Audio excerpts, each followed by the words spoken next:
welcome back. It's Christine again with the Artist Pod. So Photoshop has quite a lot of different select tools. I use most of them constantly, almost on a daily basis when I'm drawing. Now, some I use more often than others, but all of them are very useful. So today we are talking about all the different select tools that Photoshop has. So let's get arting. Alright, so the first one we're going to talk about is right up here. So right under the Move tool, which we talked about briefly last time, we have the first of our select tools, and this one's rectangular, but if I right click on it, I have all these different options. So let's take a look at the rectangular one first, right?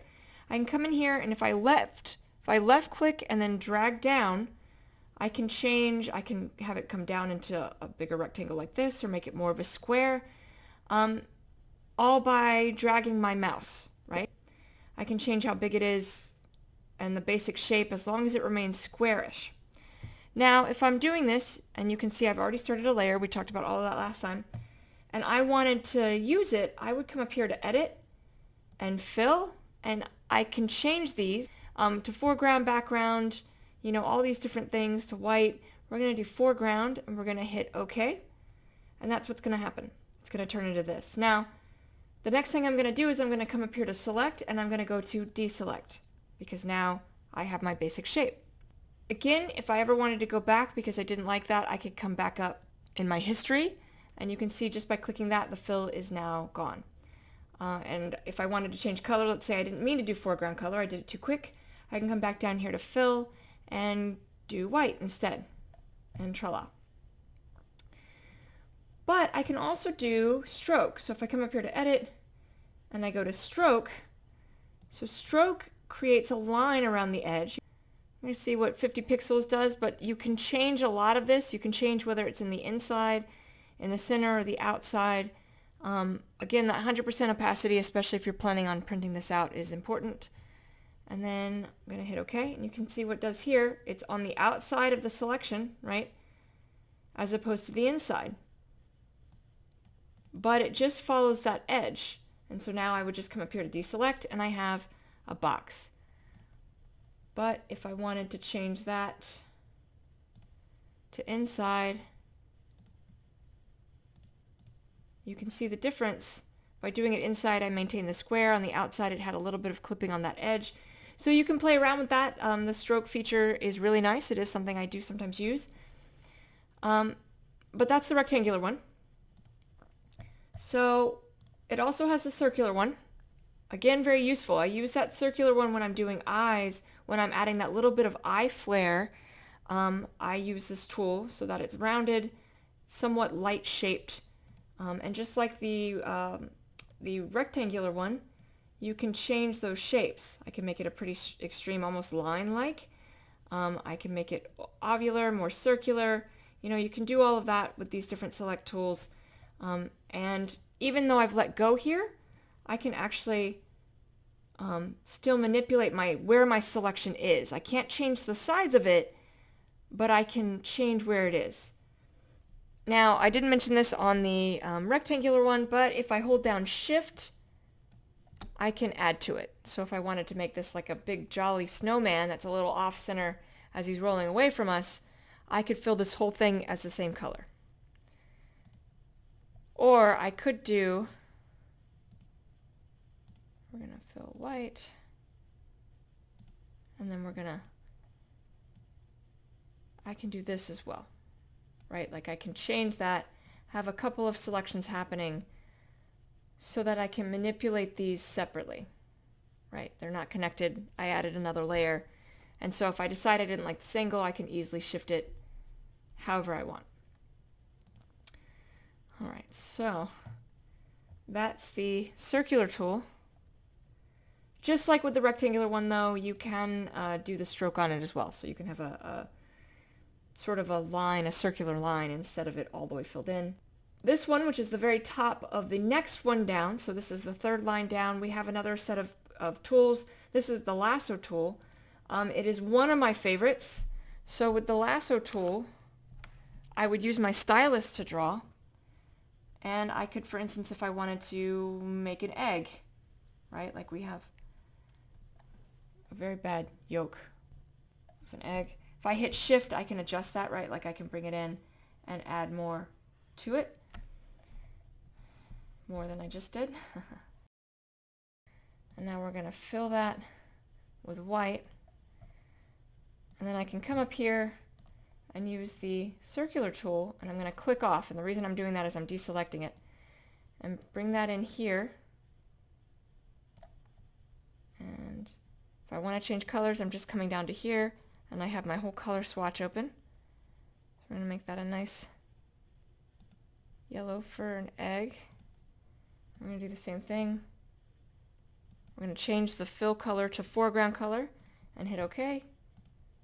And we have the basics of an egg without any shadows or highlights to it. Now we could add in more details. We have the basic shape. So that's a really quick and easy way to draw and design. I actually do have some drawings where I have used this tool to draw in a shape. I have a fox I've done and a wolf using just this sort of lasso tool, this select tool here, where I just went in with different colors and I just sort of free-formed a drawing where I was just coming in and basically drawing out his fur. It's a very quick version of what I currently do typically, but every once in a while I'll do this. It makes certainly a stronger graphic, but still effective in a much more thicker scratchboard style. But this was done primarily using the lasso tool. So this is an example of something you can use it for. But you can use it for a lot of things. I absolutely love it. The next one is the polygonal lasso tool. This one you don't necessarily need a stylus for. You can just click. You basically create almost anchor points, right? So I can make a triangle with this because it only ever goes in a straight line. And then you go until you see that little circle and you release, and you can make like a triangle or other, jagged shapes. But apparently not very well for me. So I do like it. Sometimes it comes in handy. I don't use it as much as I use the lasso tool, but it is certainly a very useful tool for a variety of reasons. The next one is the magnetic lasso tool. And with that one,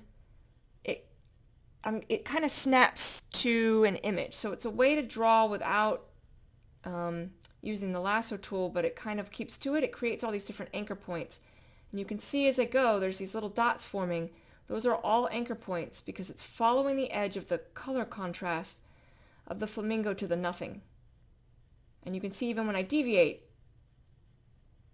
it will sometimes follow, but it will also pretty strictly stay towards a color variation unless I deviate too much. But even if I do it a little bit, I'm not being very straight right now because I'm using my mouse, it's following all those color variations and creating those different anchor points.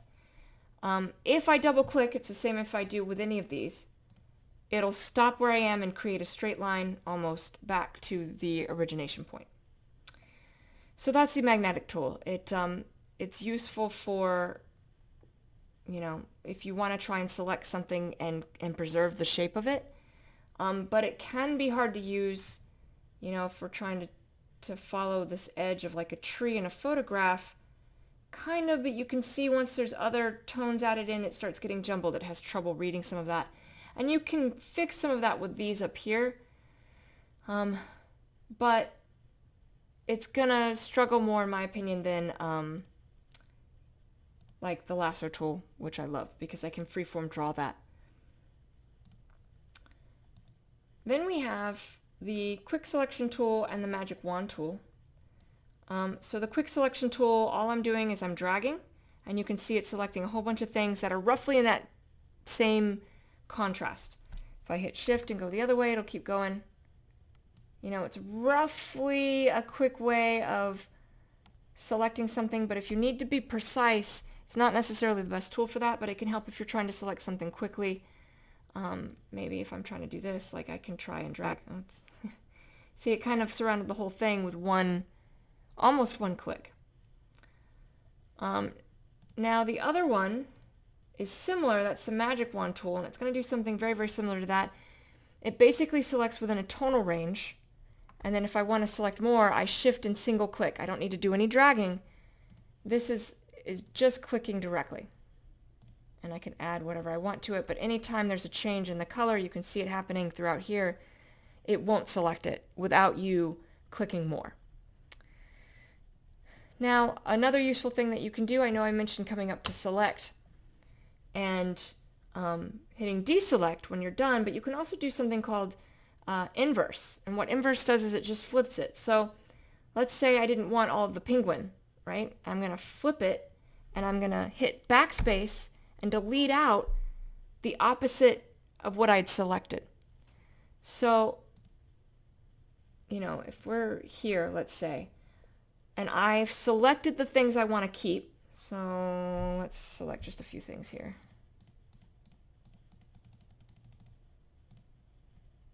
See, it'll just do sections at a time.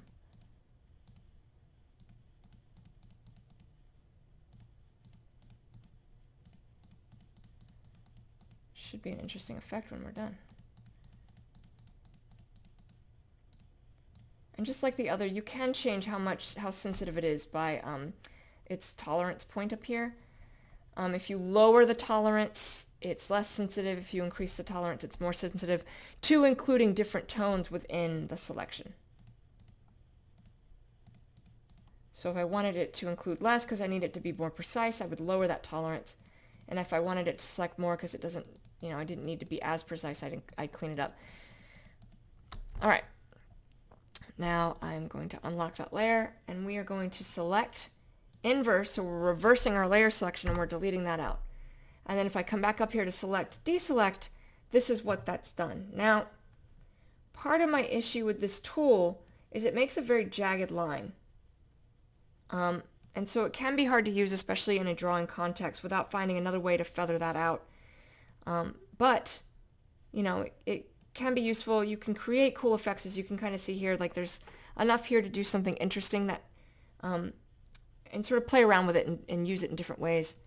So it has a lot of possibilities, but you can see my history of all the individual clicks I did with this, because you're selecting individually as you come on down. So my history fills all the way up. I can't even go all the way back to my first selection. You can also, something I find very useful, let's say I wanted to turn the lion partly purple. Not fully purple, but partly purple. Right? I'm going to come, and you can see I just selected that layer that added the highlights and shadows. I'm going to come and I'm going to select all, and then I'm going to nudge the layer. I'm going to nudge it up, and then I'm going to nudge it back down. And what that does is it selects all the individual lines I have here. I'm going to start a new layer, turn this one off, and we are going to get a nice bright purple lion by hitting Fill, Foreground Color, and OK, and then select and deselect, and you can see we have turned his face purple. And that's just by selecting the whole thing, because if I just selected all and I didn't nudge it and I go to do it, then what's going to happen when I go to fill it in is it's going to do that. It's going to fill in the entire layer. So in order to make sure you're selecting what you want, an easy nudge with your move tool can cause it to select that layer and only what's within that layer. It's another good reason to separate out your layers, because if you wanted to make a color change, something's a little off, which sometimes I do. I get partway into it and I decide that maybe, you know, that animal is more brownish instead of more grayish. Then I'll use the All Select tool, nudge that layer, and fix it. And just like that, it is more grayish instead of brownish, or brownish instead of grayish. All right, so that is how you use the different select tools in Photoshop. All right, so that is how you use the different select tools with Photoshop. I hope that's helpful. In the floating nether next to me, I have some videos of other art tutorials I've done, and I will see you all soon. Thank you so much. Take care.